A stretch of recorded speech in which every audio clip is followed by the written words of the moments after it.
2 Chronicles, chapter 1. Solomon the son of David established himself in his kingdom, and the Lord his God was with him, and made him exceedingly great. Solomon spoke to all Israel, to the commanders of thousands and of hundreds, to the judges and to all the leaders in all Israel, the heads of fathers' houses. And Solomon and all the assembly with him went to the high place that was at Gibeon, for the tent of meeting of God, which Moses the servant of the Lord had made in the wilderness, was there. But David had brought up the ark of God from Kiriath-jearim to the place that David had prepared for it, for he had pitched a tent for it in Jerusalem.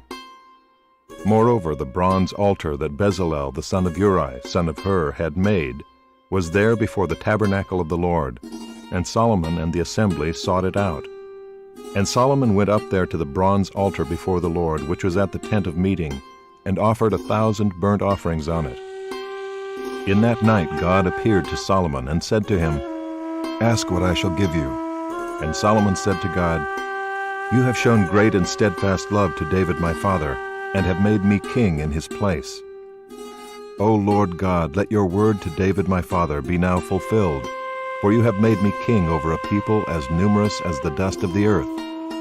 Give me now wisdom and knowledge to go out and come in before this people, for who can govern this people of yours, which is so great?"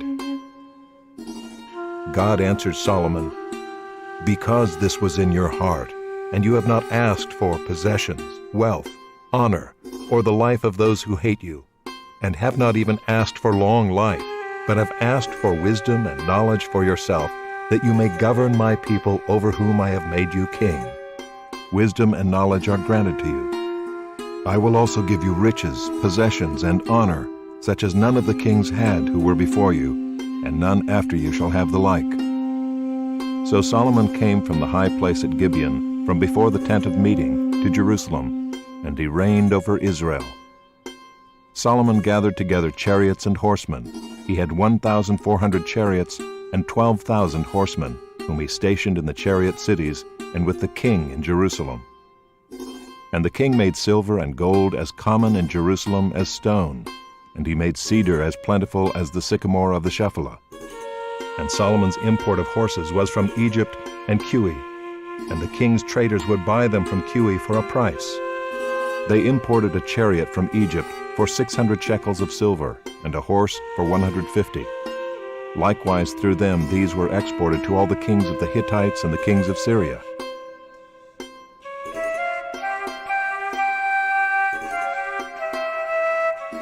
Chapter 2. Now Solomon purposed to build a temple for the name of the Lord, and a royal palace for himself. And Solomon assigned 70,000 men to bear burdens, and 80,000 to quarry in the hill country, and 3,600 to oversee them. And Solomon sent word to Hiram the king of Tyre, "As you dealt with David my father, and sent him cedar to build himself a house to dwell in, so deal with me. Behold, I am about to build a house for the name of the Lord my God, and dedicate it to him for the burning of incense of sweet spices before him, and for the regular arrangement of the showbread, and for burnt offerings morning and evening, on the Sabbaths and the new moons, and the appointed feasts of the Lord our God, as ordained forever for Israel. The house that I am to build will be great, for our God is greater than all gods. But who is able to build him a house, since heaven, even highest heaven, cannot contain him? Who am I to build a house for him, except as a place to make offerings before him? So now send me a man skilled to work in gold, silver, bronze, and iron, and in purple, crimson, and blue fabrics, trained also in engraving, to be with the skilled workers who are with me in Judah and Jerusalem, whom David my father provided. Send me also cedar, cypress, and algum timber from Lebanon, for I know that your servants know how to cut timber in Lebanon. And my servants will be with your servants to prepare timber for me in abundance, for the house I am to build will be great and wonderful. I will give for your servants, the woodsmen who cut timber, 20,000 cores of crushed wheat, 20,000 cores of barley, 20,000 baths of wine, and 20,000 baths of oil." Then Hiram the king of Tyre answered in a letter that he sent to Solomon, "Because the Lord loves his people, he has made you king over them." Hiram also said, "Blessed be the Lord God of Israel, who made heaven and earth, who has given King David a wise son, who has discretion and understanding, who will build a temple for the Lord and a royal palace for himself. Now I have sent a skilled man who has understanding, Huram-Abi, the son of a woman of the daughters of Dan, and his father was a man of Tyre.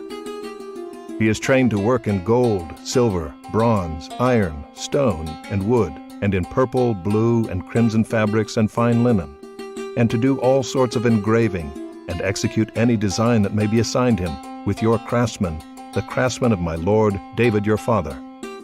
Now therefore the wheat and barley, oil and wine of which my lord has spoken, let him send to his servants. And we will cut whatever timber you need from Lebanon, and bring it to you in rafts by sea to Joppa, so that you may take it up to Jerusalem.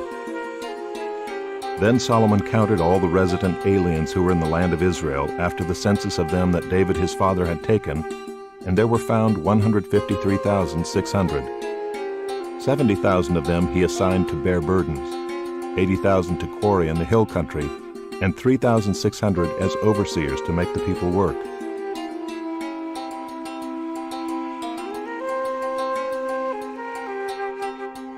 Chapter 3. Then Solomon began to build the house of the Lord in Jerusalem on Mount Moriah, where the Lord had appeared to David his father, at the place that David had appointed, on the threshing floor of Ornan the Jebusite. He began to build in the 2nd month of the 4th year of his reign. These are Solomon's measurements for building the house of God. The length in cubits of the old standard was 60 cubits, and the breadth 20 cubits. The vestibule in front of the nave of the house was 20 cubits long, equal to the width of the house, and its height was 120 cubits. He overlaid it on the inside with pure gold. The nave he lined with cypress and covered it with fine gold, and made palms and chains on it. He adorned the house with settings of precious stones. The gold was gold of Parvaim. So he lined the house with gold, its beams, its thresholds, its walls, and its doors. And he carved cherubim on the walls. And he made the most holy place.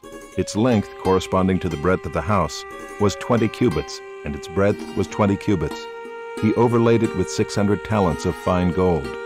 The weight of gold for the nails was 50 shekels, and he overlaid the upper chambers with gold. In the most holy place he made 2 cherubim of wood, and overlaid them with gold.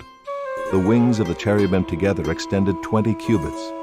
One wing of the one, of 5 cubits, touched the wall of the house, and its other wing of 5 cubits touched the wing of the other cherub. And of this cherub, one wing of 5 cubits touched the wall of the house, and the other wing, also of 5 cubits, was joined to the wing of the first cherub. The wings of these cherubim extended 20 cubits. The cherubim stood on their feet, facing the nave. And he made the veil of blue and purple and crimson fabrics and fine linen, and he worked cherubim on it. In front of the house he made 2 pillars, 35 cubits high, with a capital of 5 cubits on the top of each. He made chains like a necklace, and put them on the tops of the pillars, and he made 100 pomegranates, and put them on the chains. He set up the pillars in front of the temple, one on the south, the other on the north. That on the south he called Jachin, and that on the north Boaz.